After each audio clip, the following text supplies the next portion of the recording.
پیش ہے کشمیری میں تازہ ترین اپڈیٹ۔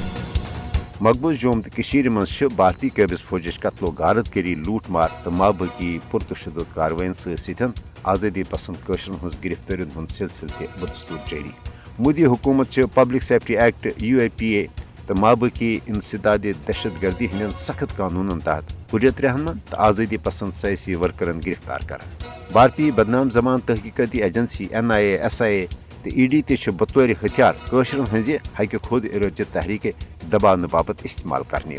مودی حکومت نئی نئی سامراجی قانون بنوت قشرن حریت پسند نوجوانن سوشل میڈیا پہ پنہ رائے ہند اظہار کرنس پہ انتقامی کاروٲئی ہند نشانہ بناوان۔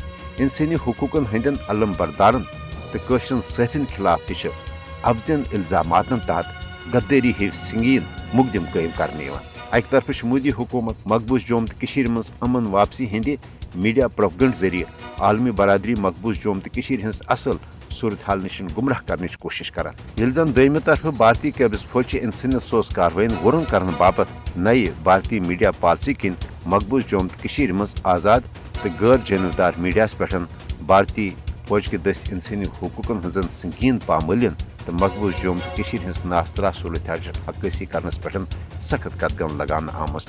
مقبوض جوم تو مز آزادی پسند قشرن ہز کال پگہ افزن الزامات تحت گرفتاری کن ثابت سپدان مودی حکومت تمام تر ظلم و جبر تو سامراجی حربو باوجود قشرن ہز تحریک آزادی دبانس مز ناکام سپس مز۔ بھارت ہیکہ نہ فوجی ظلم و بربریت تو یش سامراجی حربو ذریعہ قشرن پنہ حق خود ارادیت کے مطالبہ نشن دست بردار کرت قشر تھاون تا حصول آزادی پن جدجہد پرت صورت جاری۔ تاہم عالمی برادری خاص کر انسانی حقوقن ہزن عالمی تنظیمن پزِ مقبوض جوم تو مز بلا جواز گرفتارین روٹ کرنے حوالہ فی الفور پن مؤثر تو عملی کردار ادا کرو۔